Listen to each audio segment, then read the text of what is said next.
오전에 하나님 말씀은 베드로서 1장 1절부터 11절까지 본문으로 해서 하나님 말씀 전하겠습니다. 베드로후서 1장 1절부터 11절까지 읽겠습니다. 예수 그리스도의 종이요 사도인 시몬 베드로는 하나님 곧 우리 구주 예수 그리스도의 의로 말미암아 우리와 함께 동일하게 보배로운 믿음을 받은 사람들에게 편지하노라 하죠. 하나님 곧 예수 우리 주를 아는 지식을 통해 너희에게 은혜와 평강이 더욱 많아지기를 바라노니 즉 그의 신성의 능력이 생명과 경건에 속한 모든 것을 우리에게 주심에 따라 우리를 영광과 덕에 이르도록 부르신 분에 관한 지식을 통해 그리 되기를 바라노라 하죠. 이로써 우리에게 지극히 크고 귀한 약속들을 주심은 너희로 하여금 이 약속들을 통해서 정욕으로 인해 세상에 있게 된 타락을 피하여 하나님의 본성에 동참하는 자가 되게 하려 하심이라. 이뿐만 아니라 너희가 더욱 전심전력하여 너희 믿음의 덕의 지식을, 지식의 절제를, 절제의 인내를, 인내의 경건을, 경건의 형제 우애를, 형제 우애의 사랑을 더하라죠. 이런 것들이 너희 안에 있어 풍성해지면 그것들이 너희로 우리 주 예수 그리스도에 대한 지식에 관한 한 게으르거나 열매 없는 자가 되지 않게 할 것이라. 그러나 이런 것들이 결여되어 있는 자는 눈멀고 멀리 볼 수 없으며 자신이 옛 죄들에서 깨끗하게 된 것을 잊은 것이라. 그러므로 형제들아 오히려 더욱 힘써서 너희의 부르심과 택하심을 확고히 하라. 너희가 이러한 것들을 하면 결코 실족하지 않을 것이요 이같이 하면 우리 주 곧 구주 예수 그리스도의 영원한 왕국에 들어가는 입구가 너희에게 풍성하게 마련될 것이니라. 이렇게 말씀하죠. 잠시 기도하겠습니다. 위대하신 아버지 하나님, 주님께서 또 지난 며칠 동안 또 많은 비가 내리는 가운데 우리 믿음의 식구들을 안전하게 잘 지켜 보호해 주셨다가 오늘 주님 부활하신 주의 첫날 이렇게 아름다운 장소에 다 같이 모여서 주님 앞에 영과 진리로 경배드릴 수 있도록 선하게 인도해 주시니 감사를 드립니다. 주님, 방금 봉독한 말씀으로 저는 우리 성도들에게 설교하고자 합니다. 주님도 아시다시피 저는 어리석고 우둔하고 아무것도 아닌 존재입니다. 저를 주님께 온전히 맡겨드리오니 성령님께서 제 안에 충만해 주시고 또 저에게 지혜와 영역을 넘치게 해주시며 제 입술을 주장해 주셔서 준비케 하신 하나님 말씀을 담대하고 능숙하게 잘 선포할 수 있도록 역사해 주십시오. 이 설교를 주님 들어서 주셔서 여기 듣는 모든 회중들의 마음과 영의 찔림과 도전과 감화가 있게 해주시고 또 우리 성도들에게 지혜와 조명을 주시사 진리의 말씀을 듣고 잘 이해하고 깨달아서 성도들이 모두 영적 생활에 진전이 있고 더욱더 진일보하고 늘 주님과 동행하는 삶을 사는 귀한 성도들 될 수 있도록 인도해 주시길 원합니다. 주님, 이 시간도 마귀가 어떤 형태로든 틈타거나 방해하지 못하게 철저하게 막아주시고 주님만이 온전히 이 시간 영광 받아주시기를 원합니다. 다시 오셔서 저희를 데려가 주실 주 예수 그리스도의 이름으로 기도드립니다. 아멘.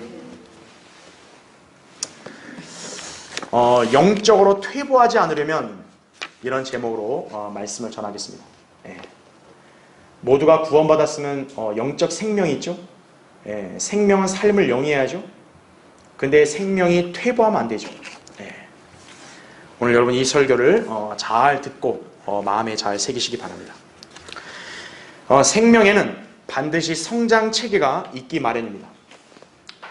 정상적인 환경에서 태어난 생명은 반드시 세월의 흐름에 맞춰서 성장을 해야죠. 마찬가지로 예수 그리스도의 복음을 믿어 성령으로 거듭난 사람은 그리스도 안에서 이제 아기로 탄생하게 된 것이에요. 그러면 이제 그 사람도 영적으로 당연히 성장을 해야죠. 아기가 시간이 지나면 어린이가 되죠. 어린이에서 청소년이 되고 청소년에서 청년이, 청년에서 장년이, 장년에서 노년으로 성장을 해야 되듯이 그리스도인도 영적인 나이를 먹어감에 따라 이 같은 성장 체계를 거쳐야 합니다.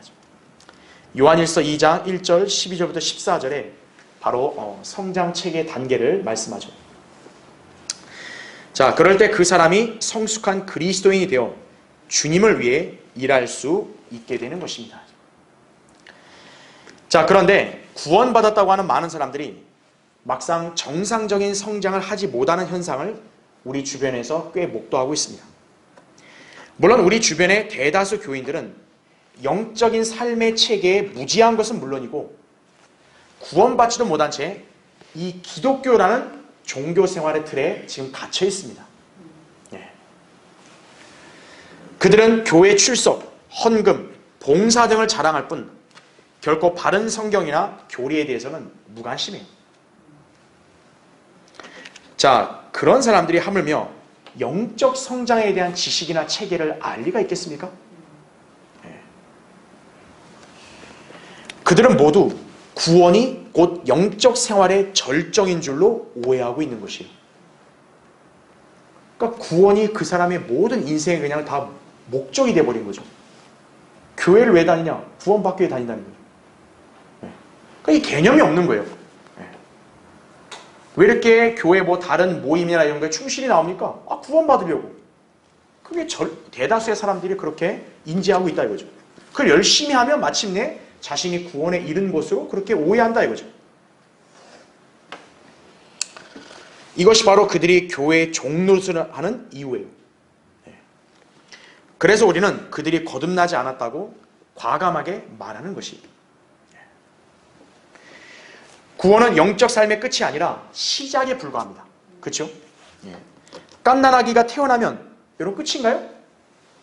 아기가 태어났으면 이제 인생이 시작되는 거죠. 마찬가지로 구원받은 그리스도인은 이제 영적인 삶이 새롭게 시작이 된 것입니다. 그렇다면 구원받은 사람은 영적으로 이제 성장을 해야 한다 이거죠. 이때 영적 성장을 위해 필수적인 요소는 바로 영적 양식인 하나님의 말씀이라 이거죠. 여러분 거기 베드로후서 펴져 있는데 그 앞에 전서 잠깐 보세요. 전서 2장 2절 보세요. 거기 껴놓으시고 베드로전서 2장 2절을 보면 갓난 아기들로서 이렇게 나오죠. 예, 이제 갓 구원받은 사람을 가리키는 거예요. 그 사람 어떻게 해야 돼요? 순수한 말씀의 젖을 사모하라 이거죠. 예. 이는 너희가 잘 보세요. 그것으로 인하여 어떻게 된대요? 자라게 하려 함이니라 이거죠. 왜 구원받은 사람이 하나님의 말씀이 필요하냐? 바로 젖을 먹어야 아기가 자라듯이 하나님의 말씀으로 자랄 수 있다 이거죠. 그런데요, 한국 교회들이 쓰는 개역 성경에는 여기에 뭐라고 첨가가 되어 있냐면 이는 너희가 그것으로 인하여 구원에 이르도록 자라게 하려니라 이렇게 되어 있어요. 구원에 이르도록. 그러니까 이 사람들은 구원받은 것이 새로운 출발 이게 아니라 성경을 계속 알고 뭐 하나님 말씀을 배우고 뭐 어떻게 해야 구원에 자라는구나. 행위 구원으로 그렇게 착각을 해버리는 거예요. 성경이 변개돼 버리니까. 우리 성경은 그런 단어 없죠. 하나님 말씀으로 갓난아기는 잘한다 이거죠. 왜 여러분이 바른 교회에 와서 이렇게 바른 교리로 설교하는 말씀을 들어야 되는가 이거예요. 그래야 믿음이 자란다는 얘기죠.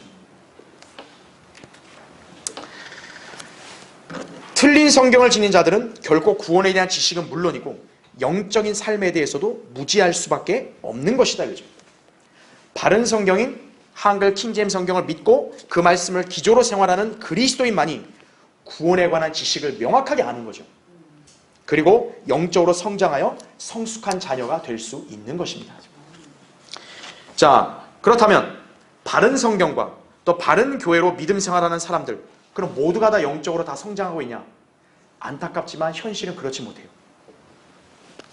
정체나 퇴보를 하는 사람들이 의외로 적지 않습니다. 무엇이 문제인가 이거예요.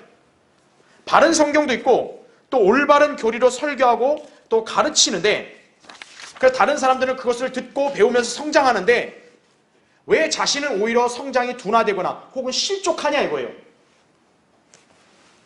바로 영적인 생활의 진전을 이루는 법을 배우지 않았기 때문에 그런 것이에요. 그들 중에는 구원받은 사실에만 안주했던 사람들도 있고요. 혹은 마귀의 유혹과 덫에 걸려서 시험에 빠지거나 실족한 사람들도 있다 이거죠. 아니면 성경에서 제시하는 방식대로 성장한 게 아니라 자기 임의대로 믿음 생활하려고 하다 보니까 영적인 진전이 없었던 것입니다.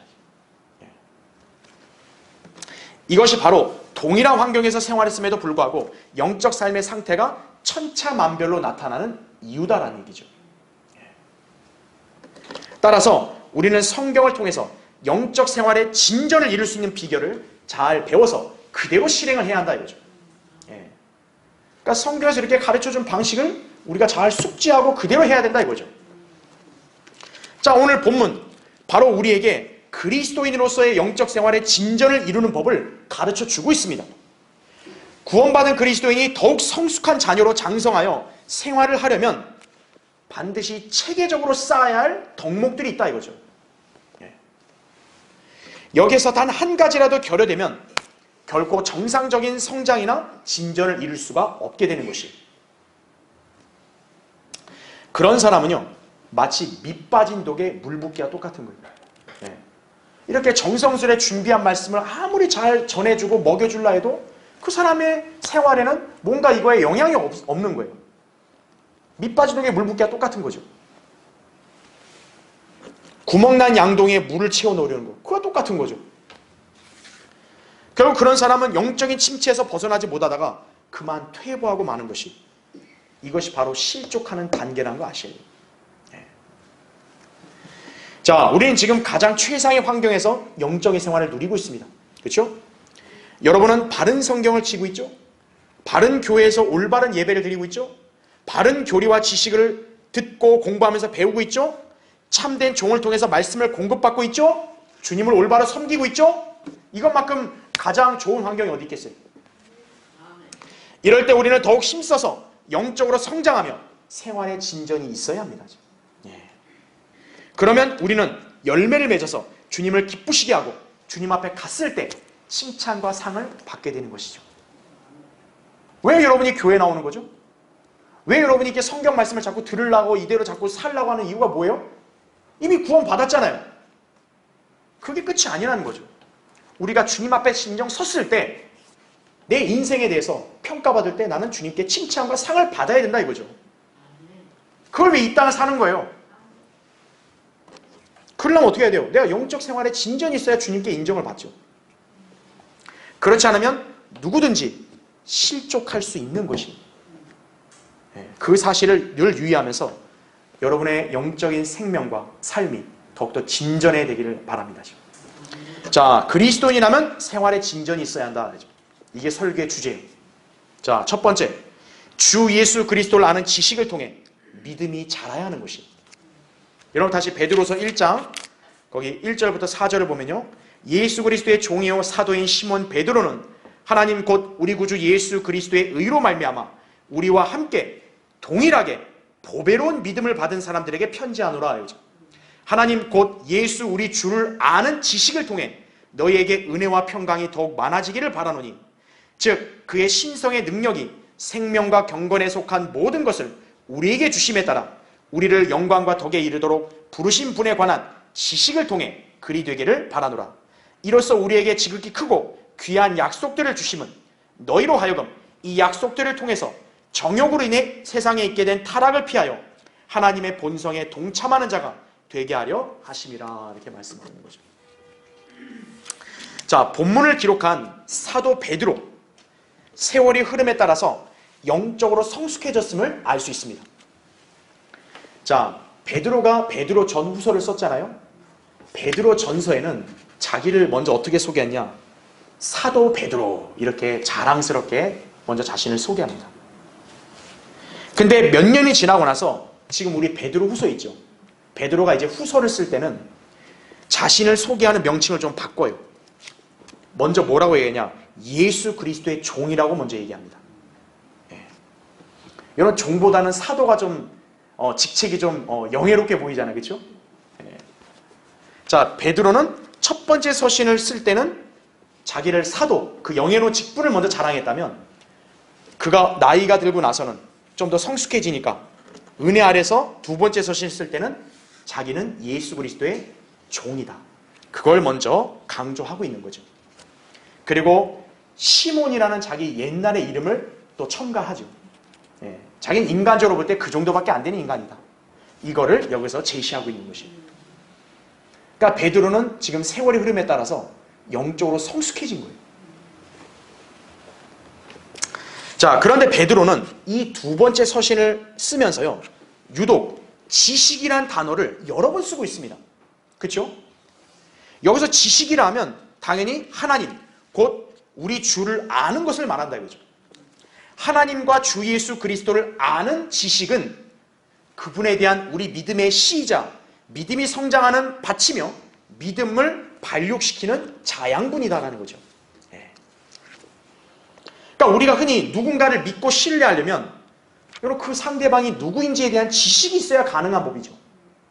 내가 상대방을 모르는데 어떻게 상대방을 믿어요? 그렇죠? 우리가 상대방이 누구인지를 알 때 그 상대방을 받아들이게 되고 마침내 신뢰하게 되는 거죠. 이처럼 믿음이라 했을 때는 우선 내가 믿고자 하는 대상을 잘 알아야 되는 거예요.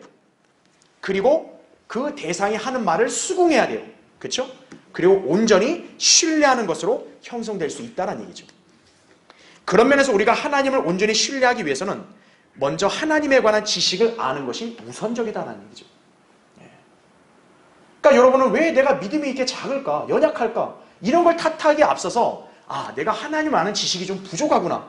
여러분이 먼저 그렇게 자기를 점검해야 되는 거예요. 자, 베드로는 분명히 하나님의 은혜 속에서 성숙해졌습니다. 그러나 그는 단지 은혜만으로 성장하는 것이 아니라 반드시 지식 안에서도 자라야 함을 강조했습니다.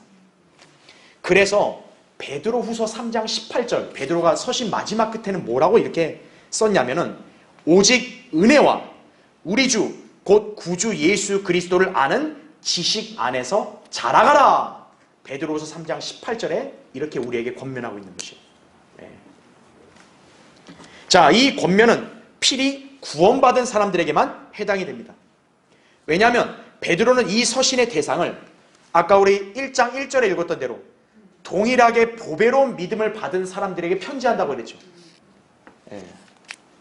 여기서 보배로운 믿음이라 함은 단연 하나님과 주 예수 그리스도의 의로 말미암은 것을 말하는 거예요. 즉 자신의 의나 행함이 아니라 예수 그리스도를 믿어서 의롭게 된 것을 뜻합니다. 그러니까 예수 그리스도를 믿고 구원받은 사람들에게 이 서신은 해당이 되는 거예요. 아주 자기 종교적인 열성이나 아주 노력, 이걸로 교회 생활에 목을 매는 그런 기독교인들에게는 이게 해당이 안 되는 거예요. 그런 사람들은 이런 믿음이 없다고요. 오늘날 배교한 개신교회들에서 지닌 믿음, 결코 우리와 동일한 믿음이 아닙니다. 그들은 하나님께 대한 열성이나 육신적인 의로 구원에 이르려고 하기 때문에 그러는 거예요. 그래서 그들은 로마서 10장 3절에 나온 대로 하나님의 의를 모르고 자기들의 의를 세우려 함으로써 그들을 스스로 하나님의 의에 복종치 않고 있다는 얘기죠. 비단 이들만이 아니라 여호와의 증인들, 안식교인들, 특히 신천지 결코 보배로운 믿음을 받은 적이 없어요. 그들의 믿음은 단지 이만이란 교주에 의해서 창안된 거짓 교리에 근거한 허황된 믿음일 뿐입니다. 그건 실체가 없어요. 그냥 망상이죠. 근데 자기들이 성경을 제일 잘 알고 제일 잘 믿는 것으로 착각에 빠지고 있는 거예요. 비참하죠? 저희 하나님의 교회가 다 똑같은 사람들이에요, 전부. 그들은 주 예수 그리스도에 관한 지식을 전혀 알지 못해요. 왜 그런가? 주님에 관한 지식의 원천은 오직 성경뿐이에요. 성경. 다른 데서 예수 그리스도에 관한 지식이 나오는 게 아니에요. 하나님 말씀이 성경에서 나오는 거예요. 그런데 그들은 바른 성경을 들고 있지 않다라는 게 문제죠. 바른 성경을 읽고 말씀을 들어야 믿음이 성장할 텐데 그들은 그런 적이 없었기 때문입니다. 따라서 그런 자들에게 주님을 향한 신뢰를 기대하는 것은 무의미한 일이에요. 로마서 10장 17절에 이렇게 기록되어 있죠. 그러므로 믿음은 들음에서 나오며 들음은 하나님의 말씀에 의해서니라 이거죠. 여러분은 뭔가 믿음이 자라고 싶으세요? 믿음이 강성해지고 싶으세요? 그럼 하나님 말씀을 듣는 자리에 계속 있어야 되는 거예요.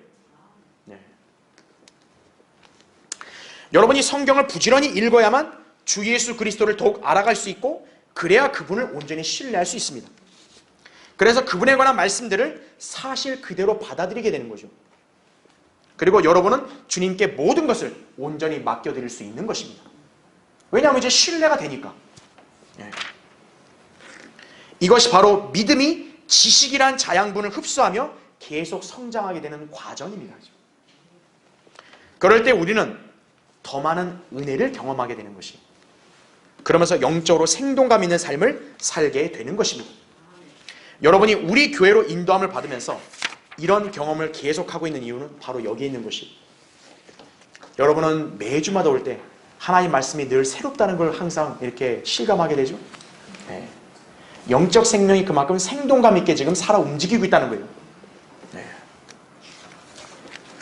게다가 주 예수 그리스도에 관한 지식을 통해 우리의 믿음이 진일보하면 마침내 영광과 덕에 이르게 됩니다. 아까 우리 본문에 읽었죠. 여기서 덕이라는 것은 현재 우리가 쌓아가야 하는 것이죠. 그렇죠? 영광은 뭐겠어요?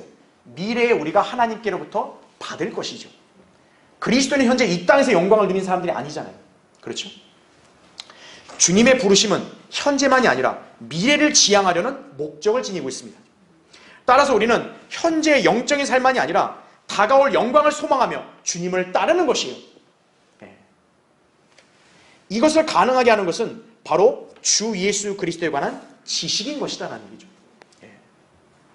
예수 그리스도라는 지식을 여러분이 알게 되고 더욱더 많이 알고 그것을 확신하게 되면 여러분은 이 세상에서 보지 못하는 다가올 영원한 것들을 바라볼 수 있는 눈이 열리는 거예요.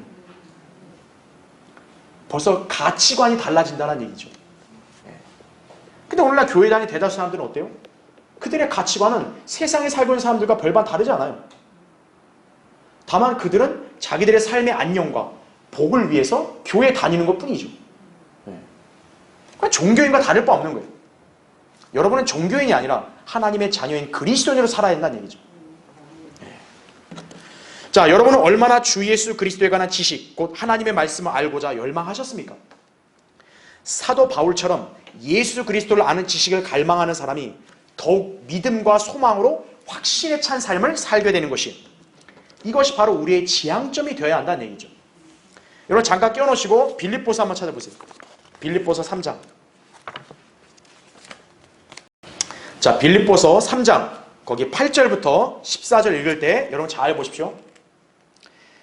실로 모든 것을 손실로 여김은 그리스도 예수 나의 주를 아는 지식이 가장 고상하기 때문이며 내가 그를 위하여 모든 것을 잃어버리고 그것들을 오히려 배설물로 여김은 그리스도를 얻기 위함이요. 그렇죠? 여러분 바울이 율법에 얼마나 정통했어요. 그렇죠? 유대인 사회에서는 바울은 존경받는 위치에 있는 사람이에요. 그가 얻은 명예와 그가 알았던 지식과 이런 게 얼마나 대단했겠어요. 그렇죠? 근데 자기가 예수 그리스도를 만난 다음부터 어떻게 된 거예요? 그 지식을 알게 되니까 다른 것들은 배설물, 똥으로 여겼다는 거예요. 똥. 자, 9절을 보세요. 또 그 안에서 발견되고자 하미니 나의 의는 율법에서 나온 것이 아니요 그리스도를 믿음으로 말미암아 나온 것이니 곧 믿음에 의해서 하나님께로부터 나온 의라 이거죠. 자, 이런 바울이 이제 어떻게 살았나 보세요. 10절. 이는 내가 그를 알고 그의 부활의 능력과 그의 고난의 교제를 알아 그의 죽음의 본을 따르려 함이며 어떻게 해서든지 죽은 자들의 부활에 이르려는 것이라. 내가 이미 이르렀다 함도 아니요 이미 온전해졌다 함도 아니라 다만 나는 붙잡으려고 쫓아갈 뿐이라. 나 역시 그것을 위하여 그리스도 예수께 붙잡혔노라. 형제들아, 나는 내가 붙잡은 것으로 여기지 아니하노라. 다만 한 가지 일, 즉 뒤에 있는 것은 잊어버리고 앞에 있는 것들에 손을 뻗쳐 그리스도 예수 안에서 하나님의 고귀한 부르심의 상을 위하여 그 표대를 향해 쫓아갈 뿐이라. 이렇게 말씀하는 거죠. 이게 구원받은 그리스도인의 생활의 진전을 이루는 자세라는 거죠. 그렇죠? 자, 그리스도인이라면 생활의 진전이 있어야 한다. 두 번째요, 우리가 전심전력하여 쌓아야 할 것들이 있어요. 자, 오늘 다시 베드로서 1장 5절부터 7절 보세요. 자, 거기 베드로서 1장 5절 7절 보면 이뿐만 아니라 너희가 더욱 전심전력하여, 여러분 이 체계를 잘 기억해 두세요. 너희의 믿음의 덕을, 덕의 지식을, 지식의 절제를, 절제의 인내를, 인내의 경건을, 경건의 형제의 우애를, 형제의 우애에 마침내 뭐를 더해요? 사랑을 더하라 이거예요. 그리스도인의 영적 생활에 진전을 이룰 수 있는 체계라는 거죠. 자, 영적으로 무지한 사람들은 하나님을 믿는 삶의 끝을 구원으로 착각을 합니다. 그러나 우리는 이미 하나님의 은혜의 복음을 믿음으로써 성령으로 거듭나 하나님의 본성에 참여하는 자들이 되었습니다. 아까 4절에 나오죠. 그렇죠? 구원은 영적인 삶의 출발점이었을 뿐이에요. 그렇죠? 이에 성경은 우리에게 구원받은 것으로만 다 되었다고 생각하지 말고 이후에 더욱 전심전력하여 열심히 무엇인가를 하라고 촉구하고 있습니다.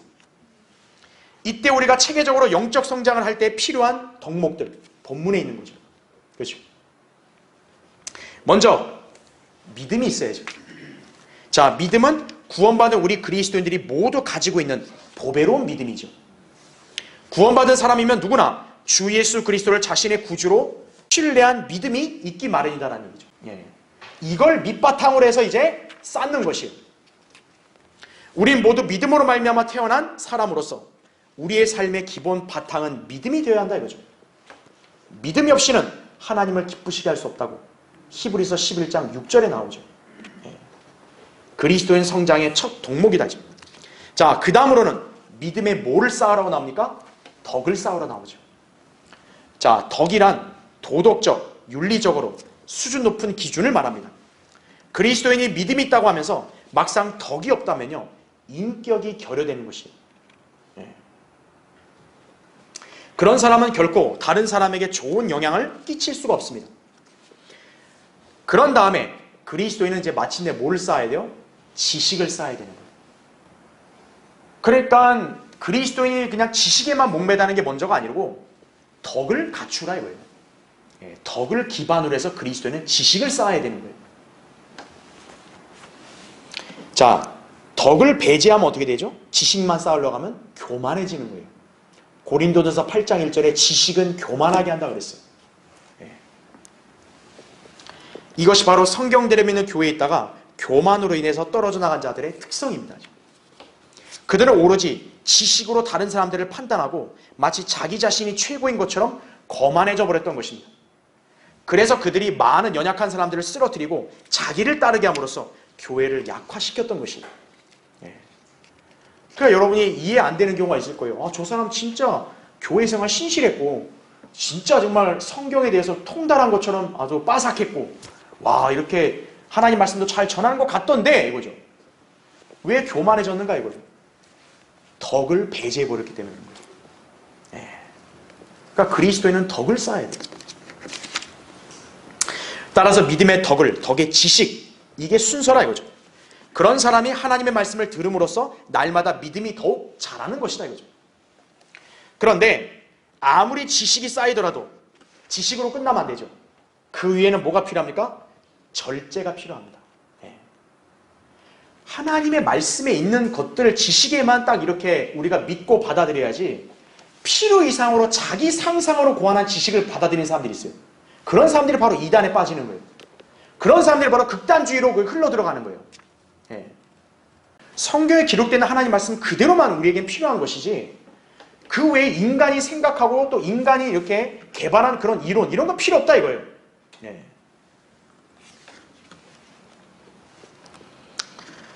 절제를 안 하게 되면 어때요? 역시 지식으로 교만해져 버리는 거예요. 그래서 자기가 아는 지식을 무분별하게 사용을 해서 다른 사람을 혼미하게 만들거나 또는 자신이 넘어지는 것이에요. 그래서 고린도서 9장 25절에는 이렇게 말씀합니다. 이기려고 애쓰는 사람은 누구나 모든 일에 자제하나니 이렇게 말하는데 자제한다 그죠? 여러분 음식이 아무리 좋아도 어때요? 먹는 양은 어때요? 절제를 해야죠. 필요 이상으로 많이 먹어버리면 오히려 어때요? 또 몸에 해로워지는 거죠. 그렇죠? 자, 그러다 보니 절제 위에는 이제 뭐를 쌓으라 그래요?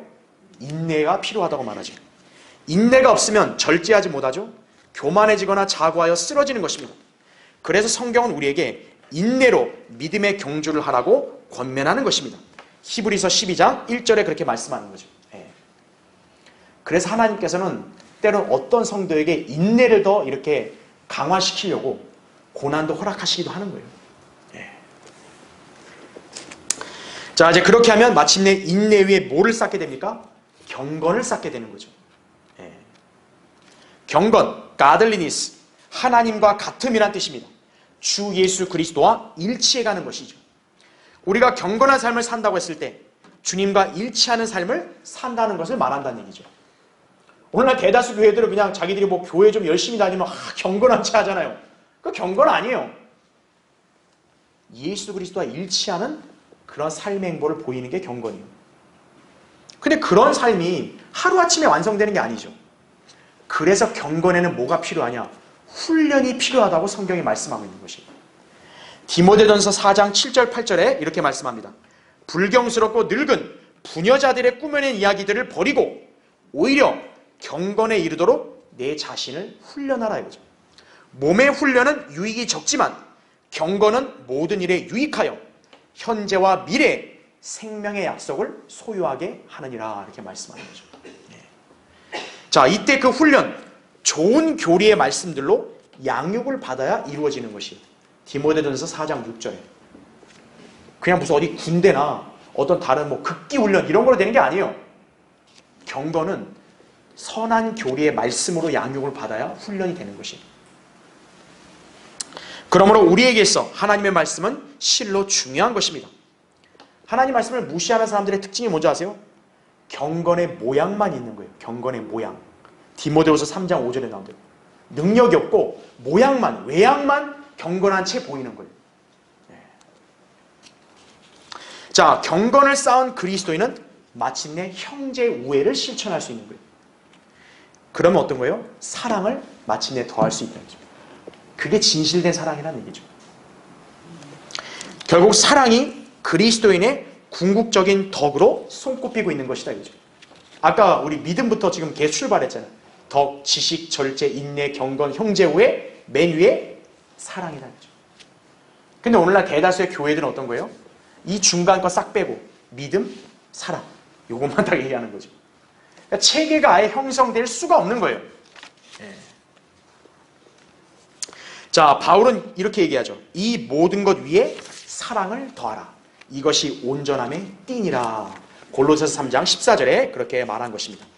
이것이 바로 그리스도인으로서 온전하게 성장한 표식입니다. 우리는 하나님께로부터 놀라운 사랑을 받았죠? 지금도 받고 있죠? 그리고 앞으로도 영원히 우리는 받게 될 것이다 이거죠. 사랑은 끝이 없다 그러잖아요. 그렇죠. 따라서 우리도 하나님을 그렇게 사랑하는 거죠. 그리고 그리스도 안에 있는 형제 자매들을 사랑하는 것이다 이거죠.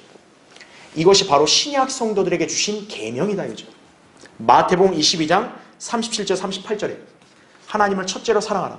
그 다음에 내 이웃을 내 자신과 같이 사랑하라. 이웃이 누구예요? 옆집의 이웃이 아니에요. 그리스도인을 말하는 거예요. 형제 자매를 말한다 이죠. 근데 그런 사랑을 실천하려면 그 사람은 어디에 속해야 되는 거예요? 하나님이 세우신 교회, 그리스도인들의 모임에 속해 있어야 되는 거예요. 모임도 안 나오는 사람이 이런 계명을 지킬 수가 있겠어요? 어림도 없죠. 제가 성경대내미 교회에서 생활한 지가요, 어연 22년이 지났어요. 그간 수많은 사람들이 우리 모임을 다 거쳐갔는데요, 대부분이 남아있질 않아요. 그 중에서는 구령을 많이 한 사람도 있었고요, 설교와 강의를 잘한 사람들도 있었고요, 심지어는 사역을 한 목사들도 있었어요. 무엇이 문제일까요? 여러분 이렇게 이 진리에 대해서 믿음 생활을 잘하고 있는데 그 사람들은 무엇이 문제일까요? 여러 가지 각자 원인과 또 유형이 있겠지만 제가 돌이켜보면요, 그런 자들에게 공통점이 하나 있어요. 바로 이 본문의 말씀대로 이런 덕목들을 제대로 갖추질 않았던 거예요. 그러다 보니 그들은 전혀 변화를 받지 못한 채 단지 모양만 흉내내다가 떨어져 나갔던 것이에요. 그래서 그들은 디모데후서 3장 7절에 나온 말씀대로 항상 배우나 진리의 지식에는 결코 이를 수 없느니라 이렇게 된 거예요. 순간적인 지식이나 무슨 신학적인 교리 이런 걸 많이 한다, 그게 중요한 게 아니에요. 내가 이런 덕목에 따라 하나님을 얼마나 사랑하고 하나님 말씀에 얼마든지 내가 순종하고 실행하고 있는가, 이게 중요한 거죠. 자, 성도가 영적으로 성숙해지려면 이런 덕목들을 쌓아감으로써 온전해져야 돼요. 만약 여기에서 한 덕목이라도 빠뜨리면요, 서두에 말씀드린 대로 구멍난 장독대와 똑같은 거예요. 여러분, 구멍이 조금이라 나면 어떻게 돼요? 아무리 물을 가득 채워도 계속 셀 수밖에 없죠. 그렇죠. 그리스도인이 되었다면 마땅히 영적으로 성장하여 삶의 변화가 있어야 합니다. 바른 교회와 참된 목자는 그것을 가르쳐서 성도들을 양육하고 성장하도록 하는 것이에요. 그래서 성도는 그런 교회와 그런 목자 밑에서 양육을 받아야 되는 거예요. 그냥 건물만 휘황찬란한 교회 가는 게 아니고, 내 사업에 유리한 파트너가 다니니까 나도 다닌다, 그게 아니고요. 여러분도 성경대로 잘 배워서 장성한 그리스도의 분량에 이르러야 된다 이거죠. 그렇죠. 에베소서 4장 13절에 우리 모두가 믿음의 하나됨과 하나님의 아들을 아는 지식의 하나됨에 도달하게 하고 온전한 사람이 되어 그리스도의 충만하심에 장성한 분량에까지 이르게 하려 하심이라, 이렇게 말씀하는 거죠.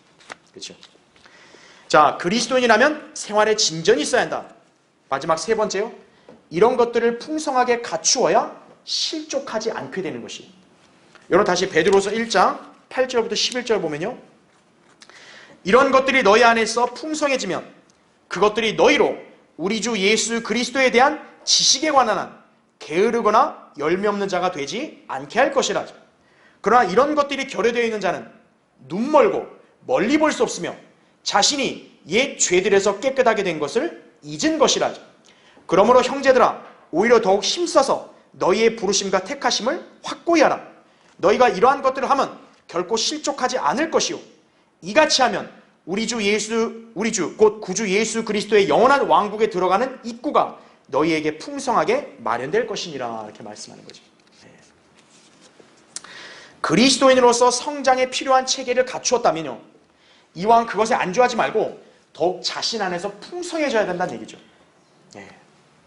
그러면 그 성도는 주 예수 그리스도에 대한 지식을 쌓는데 더욱 열심을 다하게 되는 것이, 누가 시키지 않아도 자기가 알아서 자발적으로 하는 거예요.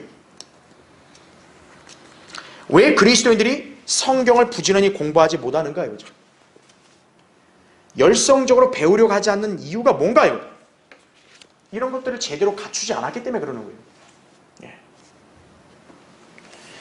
그래서 그런 사람의 믿음은요, 허술하게 이를 데가 없는 거예요. 조그마한 고난만 바로 닥치면 그냥 하나님께 대한 원망과 불평과 그 다음에 자기를 의롭게 하고 하나님이 마치 처사가 잘못된 것으로 막 그렇게 몰아간다는 거예요. 따라서 우리는 이런 덕목들을 잘 갖추어서 항상 진리의 지식을 배우고 실행함으로써 믿음 생활이 더욱 풍성해져야 된다는 얘기죠. 자, 그리스도인의 영적 삶에 진전이 있으려면 풍성한 삶을 살아야죠. 그렇죠. 그러면 성도는 비로소 어때요? 열매를 맺는 것입니다. 성도는 무엇보다 성령의 열매를 맺어야 한다 이거죠. 갈라디아서 5장 22절 23절에 하신 말씀이 뭡니까? 성령의 열매는 사랑과 기쁨과 화평과 오래 참음과 친절과 선함과 믿음과 온유와 절제니 이거죠. 9가지 속성을 갖춘 온전한 한 열매라고요. 여러분의 삶 속에 이런 것들이 다 온전하게 나타날 때 비로소 성령의 열매를 맺은 것이. 또한 성도라면 복음을 전하여 구령의 열매를 맺어야 합니다. 자신이 말씀을 전하여 다른 사람들을 그리스도께로 이겨온 것만큼 큰 기쁨은 없습니다. 잠언 11장 30절에 의로운 자의 열매는 생명의 나무니 혼들을 이겨오는 자는 현명하니라, 이렇게 말하는 거죠. 의로운 자의 열매라고. 자, 그리고 사역에 대한 열매도 있어야 되고 또 드리는 것, 헌금을 통한 열매도 있어요. 고린도서 9장 11절부터 14절에 나오죠. 자신이 드린 물질로 인해서 사역의 열매가 맺어질 수 있죠. 또 그 물질의 혜택을 본 사람들이 발생하는 은혜를 받기 때문에 그러는 것이죠. 하나님 앞에 드리는 것은 어느 누구의 눈치를 보거나 누구를 위해서 드리는 거 아니에요. 하나님께서 자신에게 베푸신 그 은혜와 사랑에 감사함으로 드리는 거예요. 넉넉하게 드린 성도는 넉넉하게 하나님께서 더 채워주시고 풍성한 삶 누리는 거예요. 하나님 앞에서 인색하게 드린 사람은 인색하게 살면 되는 거예요. 하나님께서 심는 대로 거두게 하신다고 말씀하신 거예요. 그럴 때는 무슨 헌금을 갖다가 민들에게 아주 이렇게 강압적으로 그걸 만약 할당하고 그걸 거둬들이는 것은 그거는 하나님의 입을 빙자해서 사기치는 거예요.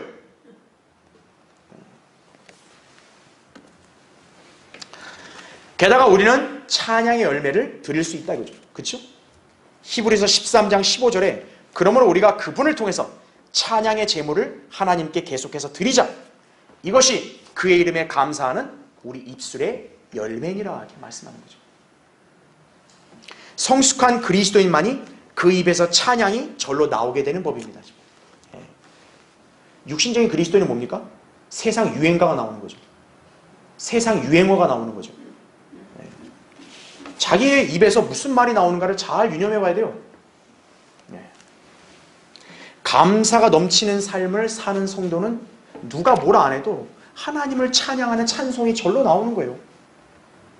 그 입술이 아름다운 열매고 하나님께서 그걸 기뻐 받으시는 거예요. 성숙한 성도에게는 불평이나 원망, 낙담이 없는 거죠. 그렇죠? 그런 단계까지 성장해야 된다 이거예요. 자, 이처럼 그리스도인이 열매를 풍성하게 맺을 때 삶에 진전이 있게 됩니다. 이것은 결코 자기 능력과 지혜로 맺을 수 없어요. 여러분이 위의 덕목들을 잘 갖춰서 성장하고 진리의 지식으로 충만할 때 이런 열매를 맺을 수가 있는 것이라 이거죠. 그러나 그리스도인이 이런 것들을 갖추지 못하면 눈먼 그리스도인으로 전락하게 되는 거예요. 왜냐하면 그는 성경을 읽고 공부하지 않았기 때문에 어느 순간 성경에서 약속한 보장, 소망에 대한 말씀들을 잊어버리게 되는 거예요. 그래서 구원의 소중함이나 말씀의 중요성이나 재림의 소망 이런 것들이 안 보여요. 그러니까 그런 것들을 추구를 안 해요. 그러면 그 사람은 뭘 보는 거예요? 세상을 보는 거죠. 아, 나도 저렇게 살면 좋을 텐데. 이렇게 되는 거죠. 눈이 멀어져 버린 거예요. 여러분, 빛을 사람이 계속 안 보면 어떻게 돼요? 사람 눈이 침침해지는 거죠. 그렇죠. 어두워지는 거죠. 성경은 빛이란 말이에요. 하나님께서 여러분의 진리의 빛을 비춰줬는데 그 빛을 거부하거나 어둠 가운데 계속 있겠다고, 깜깜한 상태에서 눈이 있겠다고, 그러면 사람 시력이 그냥 나빠지고 종군이 실명하는 거예요. 계속 빛이 있는 곳에 있어야 눈도 밝아지는 거죠. 자, 순간의 자기 욕망, 육신적인 탐심에만 사로잡혀서 영적인 삶을 살지 못하게 되는 거예요. 눈먼 사람은. 이런 사람은 즉시 영적으로 퇴보하게 되면서요, 마침내 실족하는 것입니다. 그럼 실족한 결과는 뭘까요? 다시 불결한 세상으로 나아가서요, 이전보다 더 비참해지는 거예요. 여러분, 거기 베드로서 1장 펴져 있으면 그 다음 장 2장 보세요. 2장 거기 20절부터 22절 보세요. 만일 그들이 주 곧 구주 예수 그리스도를 아는 지식을 통해 세상의 오염에서 피했다가, 그죠? 하나님 말씀을 알게 돼서 이제 진리로 들어왔는 거죠. 근데 다시 거기에 말려들고 패배하면 그들의 나중 결과가 처음보다 더 악화되나니 이거죠. 의의 길을 알고 난 뒤에 그들에게 전수된 거룩한 계명을 저버리는 것보다는 알지 못했던 편이 더 나았으리라 이거죠. 그러니까 몰랐을 때보다 더 비참하게 된다는 이거죠. 실족하고 떨어져 나가면. 22절, 그러나 참된 잠언대로 그들에게 이루어진 것이니 개는 그 자신이 토해낸 것으로 다시 돌아가고 또 돼지는 씻고 나서 그녀의 진창 속에서 뒹군다 하였도다 이렇게 말하는 거죠. 깨끗이 씻겨놨는데 또 구정물에 다시 그 뒹굴어 봐요. 얼마나 진짜 딱하고 얼마나 화가 난 일이에요. 그렇죠? 진리의 말씀을 알고 이 귀한 자리에 왔는데 실족해서 다시 세상으로 간 사람들이 이와 똑같다는 거예요. 물론 실족한다고 해서 지옥으로 떨어지는 것은 아닙니다. 그리스도인이 한 번 받은 구원은 영원하다 이거죠. 베드로전서 1장 5절, 로마서 8장 38절 39절. 왜냐하면 구원은 여러분이 하나님께로부터 값없는 선물로 받았기 때문에 그건 영원히 보장돼요. 그러나 그리스도인도 언제든지 넘어질 수 있다는 거죠. 이에 성경은 우리에게 서 있는 줄로 생각하는 사람은 넘어지지 않도록 주의하라고 경고하는 것이죠. 고린도서 10장 12절에. 여러분, 아무리 어른이라도 어때요? 주의하지 않으면 돌부리에 걸려 넘어질 수 있잖아요. 그렇죠. 서 있다가 해서 다가 아니죠. 넘어지지 않도록 조심해야죠. 나이 든 분들일수록 더 조심해야죠. 네. 한번 다치면 회복하기가 어렵잖아요. 그렇죠. 그리스도인도 마찬가지예요. 서 있다고 해서 자만하고 거기 안주하면 안 돼요. 자기 인생의 길에 어떤 돌부리가 심겨져 있을지 모른다고요. 그래서 주님께 매달리고 늘 주님의 도우심을 받고 주님과 동행하고 살아야 된다는 얘기예요. 이 경고를 만일 경시하고 믿음에서 쓰러져 진리의 길에서 떠나게 되면요, 그 사람은 전혀 주님의 도움도 받지 못한 채 비참하게 살다가 그리스도의 심판석에 설 때는요, 아무 상급도 없고 천년왕국 유업에도 동참하지 못한다 이거죠. 고린도전서 6장 9절 10절에 나오죠. 더욱 비참한 거예요. 지옥 안 가는 거 감사하지만요, 앞으로의 영원한 삶을 비춰볼 때 그 사람만큼 비참한 사람이 없는 거예요. 갈라디아서 5장 19절부터 21절에 이렇게 나오죠. 이제 육신의 일들은 분명히 나타나나니 곧 간음과 음행과 더러운 것과 음욕과 우상숭배와 마술과 원수매짐과 다툼과 질투와 분노와 투쟁과 분열과 이단들과 시기와 살인과 술취함과 흥청거림과 또 그와 같은 것들이라죠. 내가 전에 말한 바와 같이 미리 말하노니 그런 짓들을 하는 자들은 하나님의 나라를 상속받지 못할 것이라. 예, 다가올 하나님의 나라에 유업이 없다는 거예요. 다른 사람들은 유업을 받아서 이렇게 영광스럽게 영혼을 사는데 그 사람 빈털터리로 사는 거예요. 얼마나 비교되겠어요. 얼마나 후회하겠어요. 그 사람이 다가올 세상에서 이 짧은 생을 나도 저 사람처럼 성경대로 살걸, 괜히 고집 부리고 내 멋대로 살다가 결국 난 아무것도 없네, 그렇게 후회해본 들 이미 늦었다는 거예요. 따라서 우리는 늘 실족하는 일이 없도록 주의하고 하나님 말씀에 순종하는 삶을 살아야 합니다.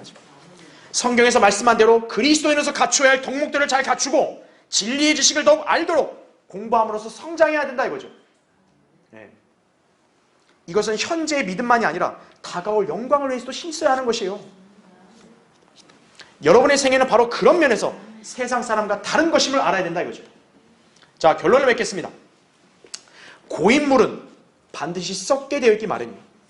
현상 유지나 정체는 결코 청신호가 아니에요. 오히려 퇴보할 위험 신호일 뿐입니다. 하나님께서는 결코 우리에게 구원만을 주신 것이 아닙니다. 이제 구원받았으면 그에 합당한 영적인 삶을 살아야 합니다. 그러기 위해서 우리는 성장을 해야죠. 이를 위해서 너희 믿음의 덕의 지식을, 지식의 절제를, 절제의 인내를, 인내의 경건을, 경건의 형제 우애를, 형제 우애의 사랑을 더하라. 이 말씀에 순응해야 합니다. 이런 체계를 잘 정립한 상태에서 하나님 말씀을 듣고 배울 때 올바른 성장을 할 수 있는 것입니다. 영적 성장에는 결코 정해진 한계가 없어요. 항상 성장과 변화가 동반되어야 되는 것이죠. 그렇죠. 예. 이것이 실족을 면할 수 있는 비결이다 이거죠. 예. 영적 생명은 늙고 쇠약해지는 게 없어요. 육신의 생명 어때요? 청년이 최애 전성기고 그 다음부터 어때요? 이제 쇠잔해지는 거죠. 예. 그러니까 나이 든 게 그렇게 좋은 건 아니죠. 육신의 생명은. 하지만 영적 생명 어때요? 나이 들고 성장을 계속하는 것이 훨씬 좋은 거다는 얘기죠. 왜 많은 그리스도인들이 생활에 진전이 없는 것인가 하죠. 성경에 있는 대로 실행하지 않았기 때문에 그런 거예요. 답은 간단해요. 그런 사람에게는 주님이 역사하실 수 없어요. 주님이 주관하실 수 없다고요. 그러면 그는 육신적인 사람과 별반 다를 게 없는 상태가 되는 거예요. 구원은 받았는데 과거의 나쁜 습관이나 죄의 본성이 계속적으로 나타나는 거죠. 그런 사람을 보게 되면 저 사람 정말 구원 받은 게 맞는가? 그런 의구심까지 들 정도가 되는 거예요. 세상 사람을 봤을 때는 저 사람이 하나님 믿는다고? 좀 이상한데? 이렇게 되는 거죠. 예. 여러분은 구원받은 이후로 지금까지 어떤 삶을 영위하고 있습니까? 그리스도인으로서 나날이 생활에 진전이 있어야 합니다. 영적인 성장의 덕목들은 물론이고 진리의 지식을 더욱 알아가야 합니다. 그럴 때 여러분은 견고하게 성장하며 풍성한 삶을 살게 되고 주님 앞에 섰을 때 내가 부끄럽지 않은 자녀로 인정받아서 칭찬과 상급을 받게 되는 것이. 이것을 소망해야 되지 않습니까? 이렇게 사는 것이 바로 실족하지 않고 영적으로 진보하는 비결인 것이. 여러분은 항상 실족하는 일 없도록 오늘 본문에서 말씀한 대로 이 신앙생활의 진전을 잘 이루시기를 바랍니다. 자, 기도하겠습니다.